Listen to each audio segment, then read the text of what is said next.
Welcome to Not Just Money with your hosts, Doretta and Lee. This isn't your typical podcast about finances. It's a podcast about all the money conversations we aren't having, sometimes not even with ourselves. Join us on this journey of hard truths, lived experience, and the wisdom that comes from both. Because money is never just about money.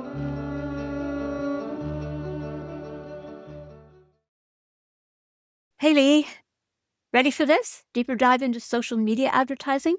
Wait, you got a little ranty last week. What can I say? I was indignant on behalf of reputable towel manufacturers everywhere. Uh-huh. But seriously, last week we looked at the basics, how decades of sophisticated audience research and media strategy in the analog world crossed over to digital. And then we waved a few flags about how the new AI tools are taking it to undreamed of hidden targeting. So today, I think what we're going to do is dig deeper and look at how you're being targeted, the role of influencers, and the psychology of it all. In other words, we're going to explore how AI is co-opting and monetizing friendship and storytelling to sell, sell, sell. And hopefully this time we'll actually get into how you can protect yourself. I feel like we kind of got into very different tangents last week. Okay, yes, exactly. Okay, so let's start by talking about social media influencers. Because as we said last week, social media influencers are becoming big business. $32 billion big last year. And 86% of US marketers are partnering with influencers. And that is scary. Yeah, when I think of 32 billion, I can't even imagine that amount. And, those are advertising dollars that have presumably been diverted away from traditional media. One of the scariest things I've seen, there was a survey a couple of years ago. Do you know how many kids aspire to grow up and be influencers? More than half. It's actually kind of insane. Well, maybe they should look at the chances of success because most of the money is going to a relatively small number of players.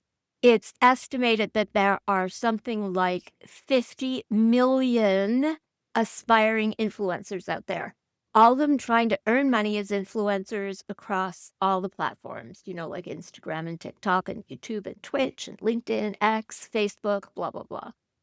And the reality is that most of them make very little money, if any, maybe a few $100s a year or only free products. They don't even break even after equipment and time. Why don't we take a look at how exactly influencers make money? I think it would really help in understanding what their motivations are and what drives them. And, just in case you've ever wondered. There are a few ways. The main one, the one we're all familiar with, is, of course, the sponsored post. And that's where a company pays them to feature a product. Think influencers pushing a specific skincare routine or protein powder or fintech app or a travel destination. So that would be pretty obvious, kind of the digital equivalent of a sales pitch. And remember what we said last week. The sponsorship is supposed to be clearly indicated. Supposed to be. But remember what we also learned last week. Most advertisers are using influencer partnerships, and they're increasingly interested in micro influencers. Those are the ones that have fewer than 100,000 followers because the intimacy works with certain products better than traditional ad campaigns.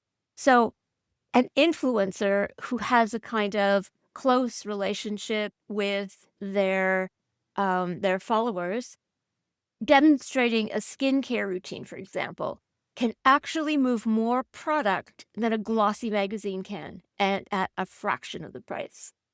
Think of my own habits. Have I bought something an influencer has pitched? I generally skip over the sponsored posts and videos or podcasts, but I am a sucker for advertising on web pages and emailed offers, especially, and we know this, deeply discounted sales. I do think I get eventually swayed by what I see, but it still has to match with what I have a need for or an aspiration towards. I mean, we know that marketing really works based on how many times we see something. And I told you when I had spent that money on the cooler backpack after I paid my tax bill, I mean, that was programmatic marketing at work. But it was already something I had already seen earlier and wanted. But now it was 50% off, so hook, line, and sinker. Oh, okay, so that's the first way influencers make money. Second way, major way, is what is known as affiliate marketing. And what that is when influencers actually get a commission from tracked links or promo codes. So when you're clicking on a link in an influencer post, for example, or they tell you to use a code like Glow 2026, they'll get a cut out of every purchase that comes through their specific influencer link. Yeah, so again, pretty obvious. And I have done that. We are a pretty big STEM family, as my husband is a scientist. So as a family, we watch a lot of maker influencers. They're like chemists, engineers, model builders. And we like to try to support folks who really dedicate their time to creating and building really neat stuff.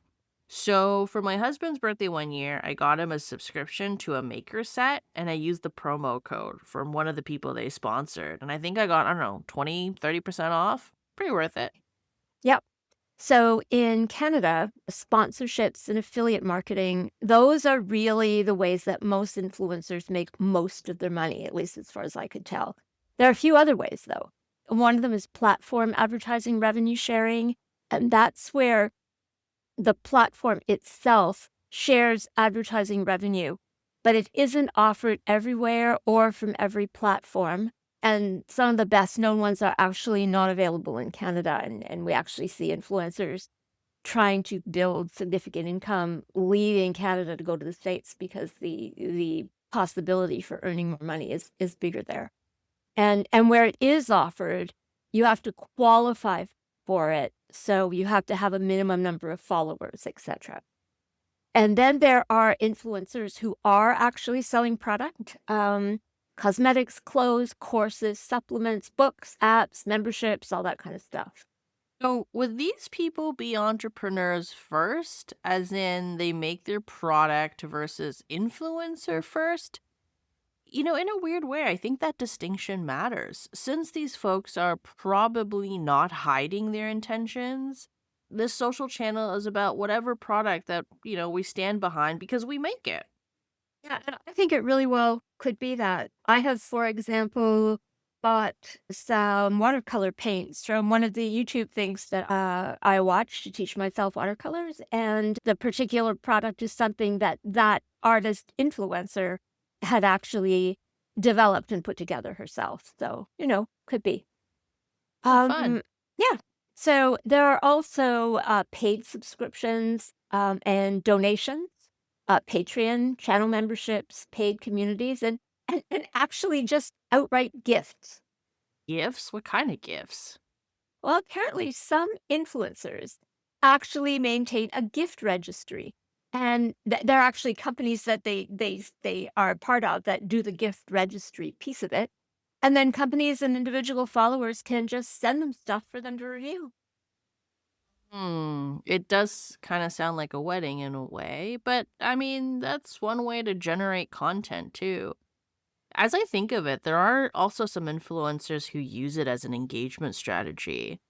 There's this one person who picks locks, and he has his viewers send him what they think are unpickable locks, and then he plays around with it for a couple of days, and then he makes a video about how he essentially picks it. There was another builder who creates really interesting models and art out of recycled materials. So his fans mail him literal garbage and he sorts it based on size and color, kind of like a almost like a Lego store, and then uses them for his builds. Oh, cool. I guess it's keeps them out of dumpster diving. True. And hey, it's recycling, right? So you find a second life. I have no Yeah. objections to that. And also, to be fair, I think these examples that we're talking about, these are, um, almost certainly really authentic influencers. These are people that are really doing this, which is, in a way, those are the people you wanna find, not the ones we're gonna be talking more about. Okay. Mhm. Final one for the way people make money, um, I think is strategically kind of interesting. It's something called attention arbitrage. Now, I know what both of those words mean, but putting them Oh together boy. is kind of weird. But apparently, there are some accounts that are they created and they exist just to build audience in I guess a low cost or an emerging media, and then moving the audience to something more lucrative. I don't know. I kind of think that's not on most influencers' radar. Okay. So that all sounds pretty straightforward, especially I guess when there are new platforms and channels popping up everywhere, kind of like how people bet on different cryptocurrency. So, with that covered, where does the scary stuff come in? Last episode we talked about bots or alluded to them and algorithms and all that. So, where's all the fake stuff? Remember that influencer income is driven by the number of followers they have. You need to have a minimum number of followers before you get partnership deals or any significant income from affiliate marketing. And the more followers you have, the more money that you can command per post. So, say you're a micro influencer with 10 to 100,000 followers. You might make a few hundred to 1,000 or two for a sponsored post. But as a mid-tier influencer, somebody with 100,000 to 1,000,000 followers, you can be making thousands to tens of thousands of dollars per sponsored post. And it goes up from there. The top creators are literally earning millions every year. Wow. And yeah, and this is something that might surprise you though. There are a lot more women influencer, but the men make more money. 80% of sponsored posts on Instagram, for example, are by women, but 8 out of 10 of the top earners last year were men. It's funny. You know what? Actually, no. I don't think it's funny in a ha-ha way, but maybe funny in an ironic way. I saw a video, and now I can't tell you if it's real or not, but it was saying that a woman content creator decided she was continuously getting lowballed. So she set up an AI generated male negotiator, and something crazy like tripled the amount of money she got from those influencer deals. So, in a way, a lot has changed, but a lot stays the same. That's why I find our field so interesting, right? Like, women tend to ask, get offered, and accept lower deals than men. That's what the stats say and still say. Okay, sorry, random tangent. Back to the numbers. So, what do they do to get those numbers of followers up? That's really where the monetization comes in. And I'm assuming here that we're not talking about the right way to grow your base, like through frequent posting of high quality content. We are not. Remember where we started on this particular journey. Towels! Towels! How could I ever forget that? Okay. A fake account making fake claims to promote an unknown product. So let's talk about that. Let's start with buying fake followers and fake engagement. Yep, buying. Influencers can and do actually purchase followers, likes, and comments from bot farms that will inflate their stats instantly. There are even bot farms that they pay extra to drip the fake engagement and deliver these purchase fakes over time to make them look organic. And all for the low cost of somewhere between $2 and $50 per 1,000 followers. Okay.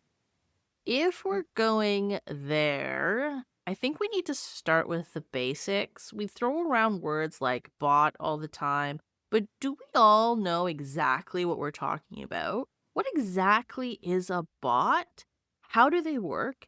And how do they get quote unquote farmed? Okay, agreed. I think it is important because we need to know what they are and what they do if we're going to understand the role they play in social media marketing and the advertising messages that you see and that are driving you to act, to buy, to spend your money. So, bot, you know where the word comes from, right? I'm going to go on a limb here and say from the word robot. Yep. And that comes from the Czech word robota, which means forced labor or servitude. And it entered computer language actually way back in the 1960s for automated software programs. And it became an insult in the gaming community for a player to make boring, predictable moves. But I would have thought predictability was kind of a strength of a bot. Yeah, but the use of it as an insult for being uninspired or predictable or not, that continues. It's still an insult. So the bots that we are talking about are basically they're just software applications, and they're programmed to do specific repetitive tasks without a real person having to be involved. And that's the key. No real person. The app is programmed basically to follow a set of instructions, and they can do it much faster, much more accurately than a person can. Think like web crawlers, Google bots. They scan the internet content crazy fast to find what you're looking for. There are chatbots, for example, that give programmed responses to defined phrases. Did you know the first chatbot was developed in 1964 at MIT? I have to admit, that was not a stat I ever needed to look up, but now I know. Um, but I do know that they can be sometimes helpful in providing basic information and sometimes really annoying if your question isn't one of their phrases, and then just try to get to a real person. We've all been there. So, okay, then what's a bot farm? I mean, are we growing them, sprouting them? Do we plant them?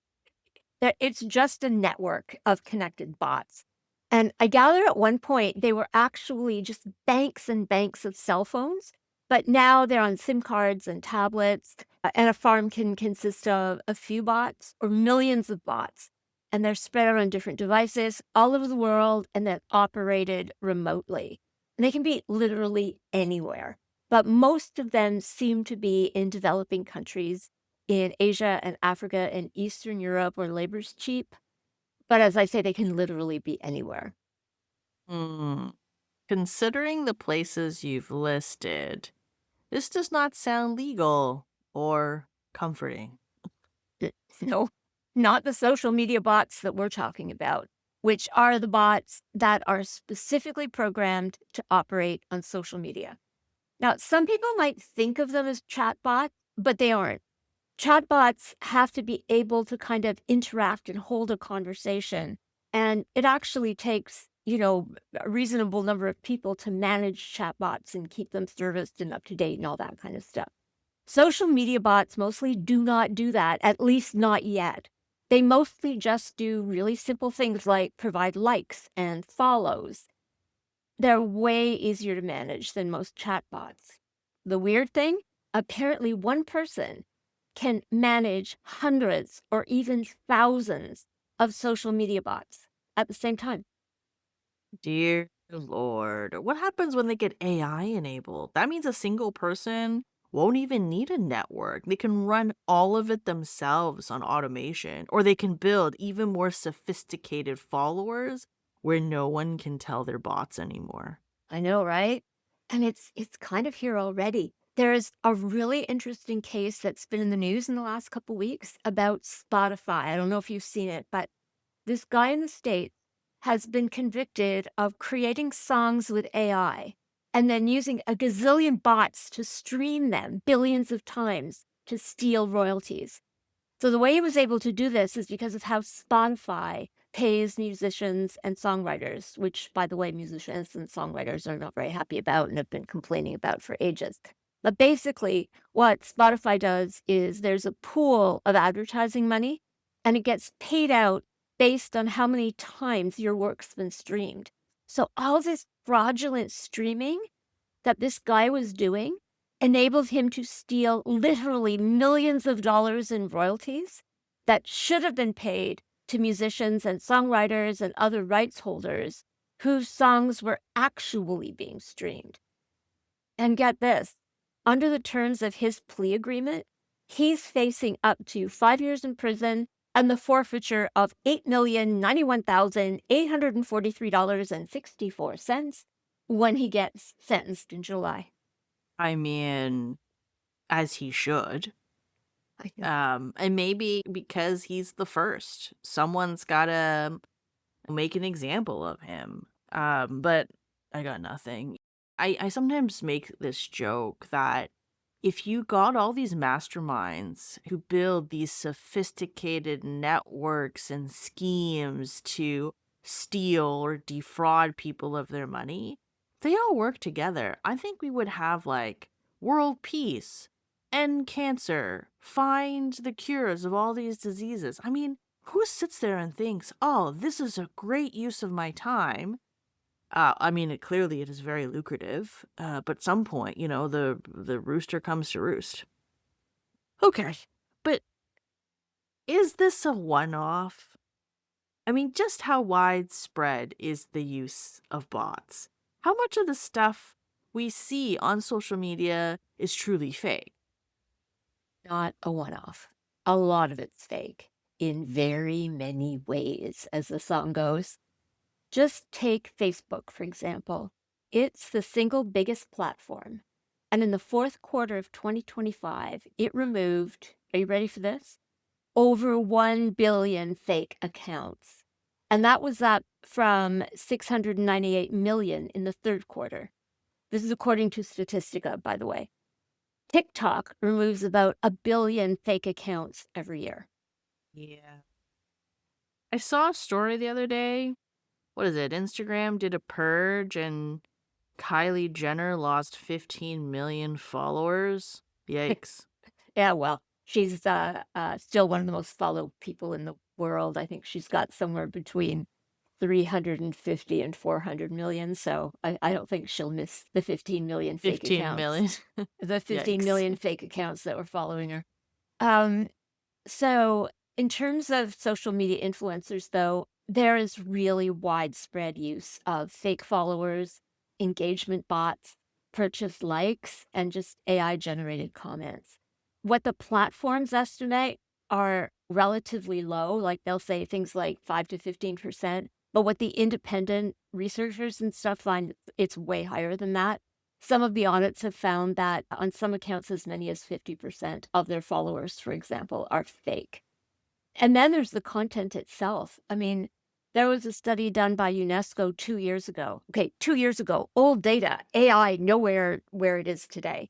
62% of content creators then admitted that they didn't verify anything before they shared it with their followers.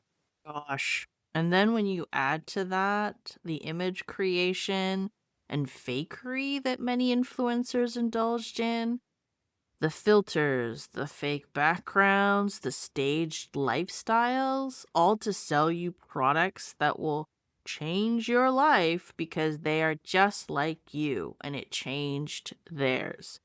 Okay, so I have a bit of a follow-up story that ties in nicely here. Remember last week I was talking about these tick preventing stickers that have flooded my feeds?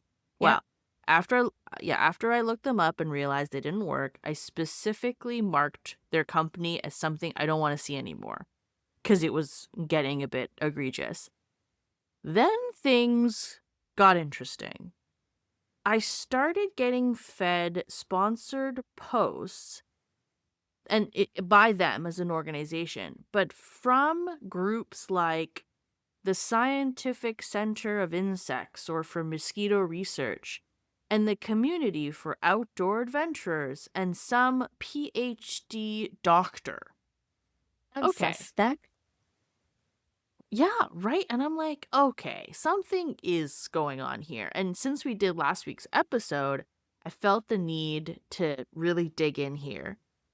So I started looking into these profiles. Now, they just show up with like a tagline and a picture, right? And essentially, it's their testimonial. So I'd click onto these profiles, and I found some curious things. Most of their posts were AI generated. And it was so obvious that the platforms themselves actually put a label on it as most likely AI content. And these profiles were all magically created in April. And they had the same number of followers. So that was really suspicious that they all tended to have 10 to 12,000 followers. So based on your calculation, that's like $500 a piece. Remember, 10,000 is the magic number, right? To start, yeah, you need a minimum of 10,000 for some of this stuff to kick in. Yeah, it was like literally 10, 11, and Yep. 12,000 when I looked at these different profiles. But when it's on my feed, it felt legitimate. It was only when I clicked these individual profiles to investigate that it became appallingly obvious. Now, I took the time because I can be a crazy person. We all know this. But this is a perfect example of everything that you've just said, right? Like everything is trying to get you to purchase. And in this case, now I'm starting to feel like this item is fraudulent. So I actually went in and I found all these posts and I flagged all these organizations as fraudulent. Because I decided, you know what? That's right. Maybe this can prevent somebody else from getting fed this. That looks really like they're really looking like legitimate organizations. And this PhD doctor lady looked really competent. So I went in and I found all those posts and I marked them all as fraudulent. So Good for hopefully you. that will be part of the next billion profiles that get deleted. I don't know. Good for you. Good for you. Because, all of this stuff is designed to make us feel like we either don't measure up or that we're missing something, like in your example, projecting our kids. Whatever it is that they're pushing will change our lives, right? So, Right. I mean, beyond that, there are these entirely out fake influencers, like fully fledged AI generated personas. these are hilarious. Yeah. You know, the believable photos, the bios, the conversation patterns, programmed to tell you stories to entertain and be your friend. Look up, what is it? Little Michaela? Little Lil Yeah, Michaela, I look up think. Yeah, yeah, Lil little I Michaela. don't know, whatever, or Shudu. I mean, these are completely AI generated, and but I mean, they're transparent about it. And the super weird part, they can attract millions of followers, real sponsorship deals, and fan communities, and some advertisers just love them. Yeah, yeah. I mean, Lil Miquela has 2.5 million followers and has done a campaign with Prada and Calvin Klein. But just think about it from an advertiser's perspective. The advertiser can control them completely. Lil Miquela is never going to age or get arrested or miss her deadlines. I don't really have quite as much problem with that if they're completely transparent about it, except I guess they're kind of the AI equivalent of the cartoon mascots of bygone ages. They're kind of creepy though. And I do wonder if all of the followers know that they aren't Part real. of me wonders, who are the people behind them? I don't know. In my mind, I have like this creepy older gross man behind it. I don't know. Maybe that's such a stereotype, but especially when, the Yeah. images are probably fresh-faced, young, athletic. I don't know. It's just so creepy, right? Like you mentioned. Well, some of them, like these ones, the two examples that you mentioned, if you Google them, you can get the whole story about who created them and stuff. They're very transparent about it. I'm sure not in all cases, but certainly in those cases, very transparent. If you take the time to Google it. Did you Google it? Yes, of And course I did. and what I told you I went down a million rabbit And hole. what did you think? Were they fairly normal people, or were they kind of creepy and you're like, "Why would you pick Sure, that image to represent your AI I guess persona?" they were fairly normal for computer geeks, I guess. I mean, aren't they their own kind of world? And you know what? I think there's another part that bothers me in that when you talked about this whole cartoon mascots or bygone eras, I mean, we can't aspire to be a cartoon, right? That is obviously fake.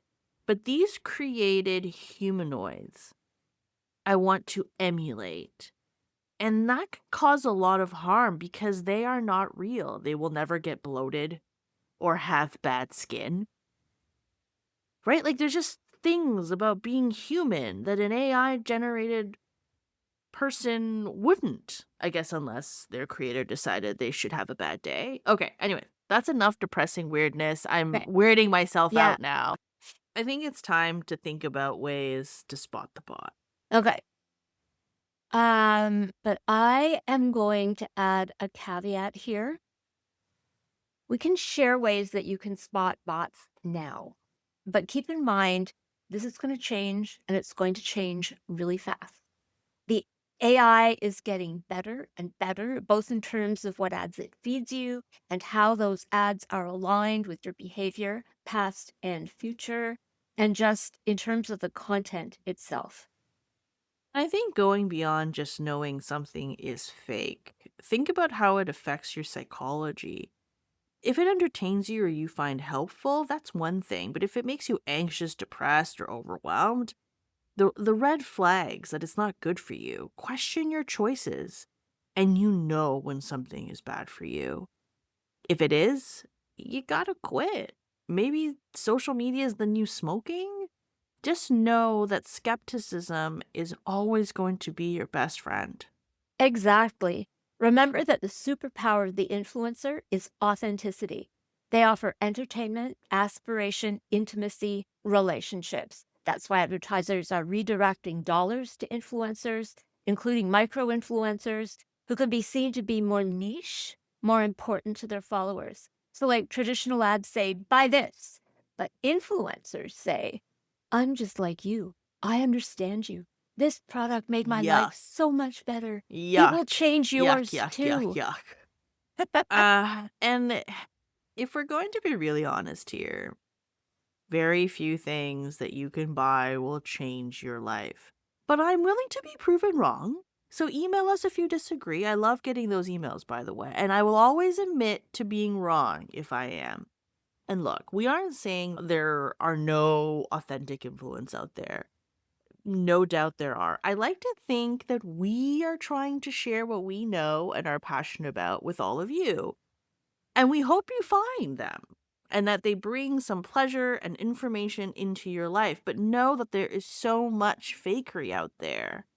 So, here are some things that, at least for now, tend to stand out about AI driven influencer accounts. Let's start with the identity of the influencer. Very superficial profile is a red flag. Influencers, real or virtual, using bots to create content are often new, with no backstory, no history. There are no personal photos, just fake looking or stock looking images. And the profile photos tend to be very polished. You may even want to try reverse searching the photos to see if the images have been stolen. Kind of like what we talked about in our fraud episode about romance scams. I mean, you'd be surprised. And you may notice some strange things in the details in the photos. Backgrounds, jewelry, strange hands is a very popular one. So there are also clues to be found in their engagement comments. So if you're finding a lot of generic, repetitive comments that are often unrelated to the post or really unspecific, it's kind of a giveaway. Like when you see a lot of general comments that basically say, amazing content, great post, love this, and a bunch of emojis. Replies that don't quite match the conversation are another Yeah, sign. totally. Signs that yeah, they're signs they've been purchased, Yeah, right? or someone was really lazy with their commenting. You can also take a look at the account activity. How old is it? A really new account with a lot of activity is equally a red flag. So are accounts that have a whole pile of content, especially in short bursts, often 24/7, and tons of likes, especially acquired quickly but very little engagement. Another red flag is influencers who only exist on social media. This is where I think traditional media still has a role to play. Have these people ever been quoted or mentioned by traditional sources like magazines or newspapers? If they only exist in one dimension, that's probably because they are. So, before we leave this topic, I'd like to say something about the psychological impact of influencer culture. And to add on to Lee's earlier point, we've talked about how influencers trade in authenticity, how they seem so sincere, so much a friend, like they understand you. And we all need that, someone who understands us, who says things that really resonate with us. But there's a downside to influencer culture. That authenticity can backfire and it can overwhelm us.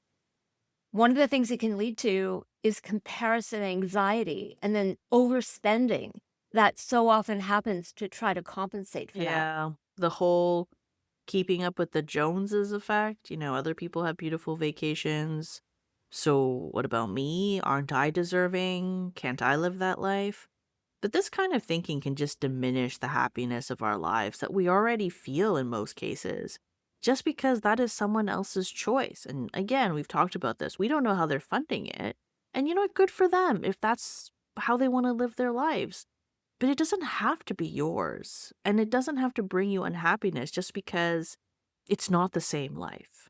So, another thing it can lead to is lifestyle inflation. We've talked about this in previous episodes. It's when your lifestyle choices creep up along with your income, even when it's a lifestyle that may not align with your values and your Then goals. there are the unrealistic beauty standards. And this affects, yeah, God. and you know where I'm going with this, both men and women.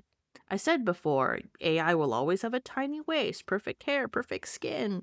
And men, can I say the horrors of looks maxing? I get wanting to look good and good for you, but smashing your own jaw to make it look more defined or chiseled. Seriously? Seriously? I know. Okay. Then there's anything associated with FOMO, fear of missing out, that pressure on everything. And another one that really kills me is pressure to monetize your hobbies. What's that? That's an interesting one. I think a lot of it is about how everyone thinks that you need to have a mindset that everyone is making money online, right? Like, so I should too.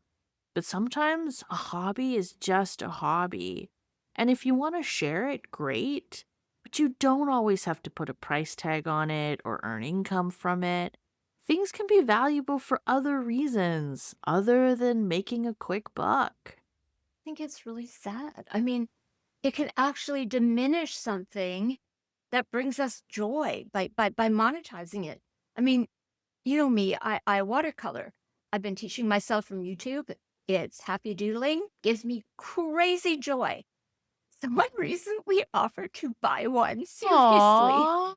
I think they were just trying to be nice, but I just laughed and gave it to them. I mean, my happy watercolor doodles are not worth dollars, but the joy I get from doing them is priceless. Oh, Doretta, you never know.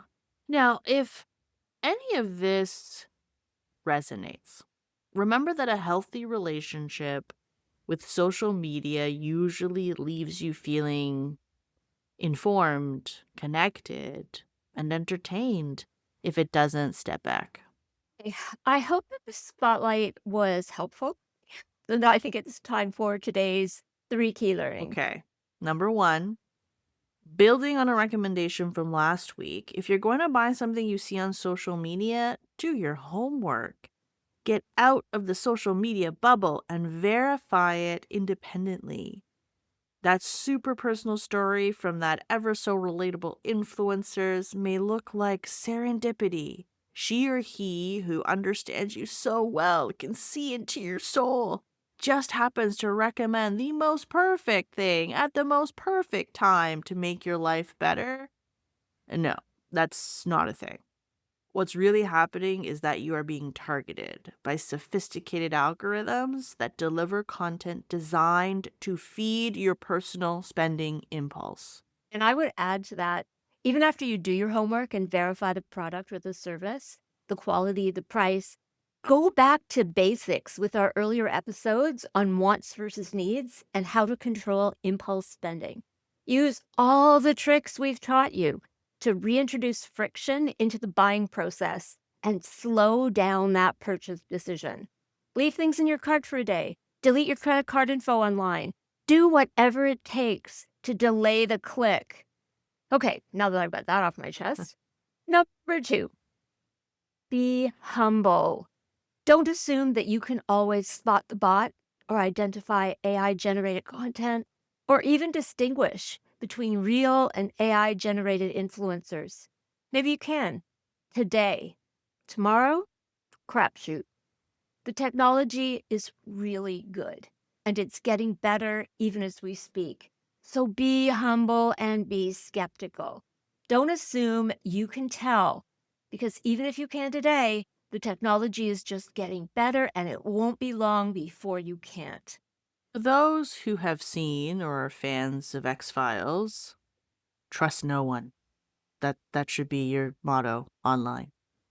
Finally, pay attention to how those social media influencers, real or virtual, make you feel. Are there stories and feigned intimacy affecting your real life, your real relationships? Do they create unrealistic comparisons and expectations or make you feel that you and your real life just don't measure up or they're not good enough? If so, then maybe it's time for a social media breakup or at least a temporary restraining order. And I'll tell you, I, for one, am taking that advice. After preparing for these last 2 episodes, I've deleted almost all social media apps from my phone. I've changed my internet browser. I really don't need any more stuff. And doom scrolling. I really have to stop doom I know how scrolling. you feel. I mean, I am on social media now, but because I'm trying to get our message out there, but I can get sucked into. Like, this is truth, and it's a scary, dark pit. So, what's your experience with social media advertising? Do you think you can identify the bots, the AI generated content, the phantom influencer?